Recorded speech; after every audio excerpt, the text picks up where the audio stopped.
I'm going to describe that relationship because one of the things that I want to describe to you is how you determine how upset you should be when something anomalous happens.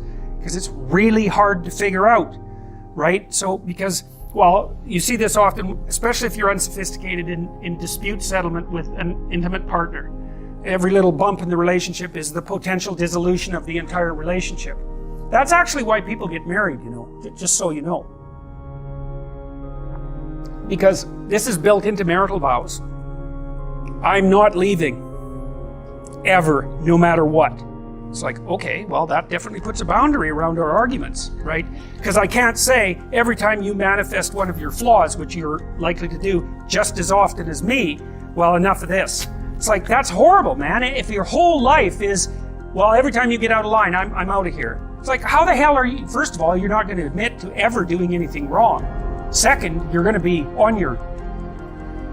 You're like a scared cat the entire relationship because, well, who knows? It could just come to an end at any moment. It's like, people say, well, if the possibility of divorce is open, it makes you free. It's like, yeah, that's what you want. You want to be free, eh? Really? Really? So you can't predict anything. That's what you're after.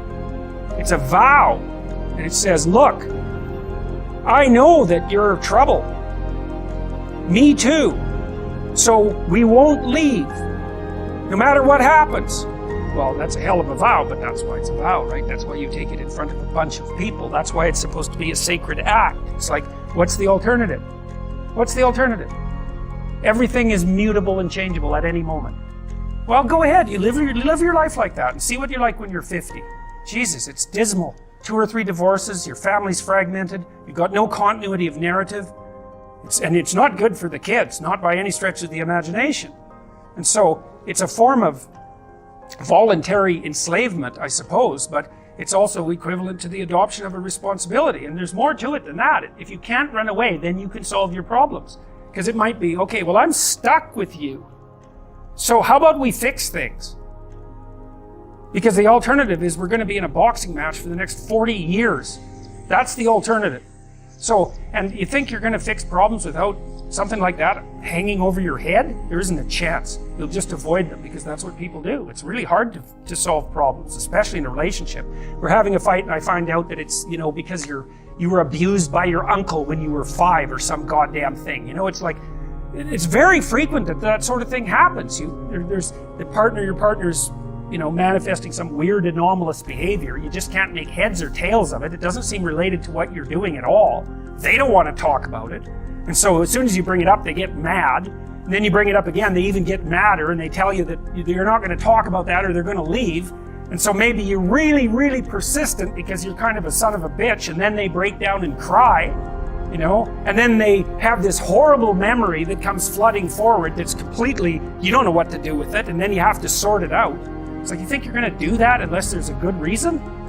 You have to know, we better sort this out or we're going to be carrying it around for the next 40 years. That maybe is enough motivation so you'll actually try hard to solve a problem. It's a lot easier to say, well, sorry, we're not going there.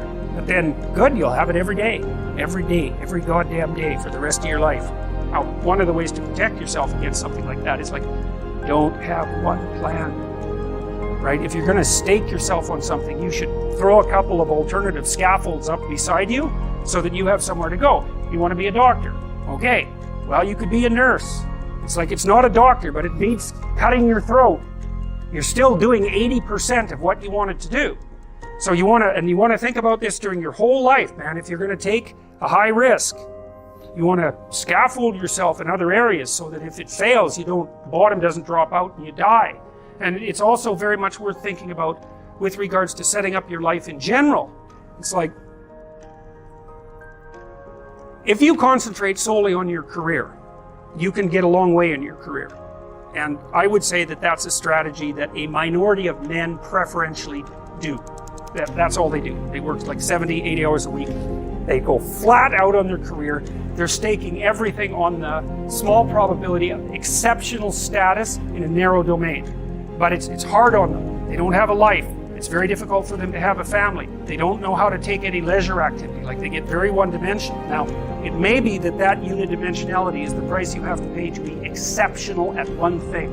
right? Because if you're going to be something like a genius level mathematician and you want to do that or a scientist, say, it's like you're in your lab all the time, you're working 70 hours a week or 80 hours a week, you're smart, you're dedicated, you're unidimensional, and that's how you get to beat all the other people who are doing that. It's the only way. But the problem is you don't get a life. Now, if you love being a scientist and you have that kind of focus of mind, well, first of all, you're a rare person, and second, you're going to pay for it. But fine, more power to you. But it's a risky business to do that. You sacrifice a lot for it. You know, and I would say most often, if you're speaking about having a healthy life, that isn't what you do.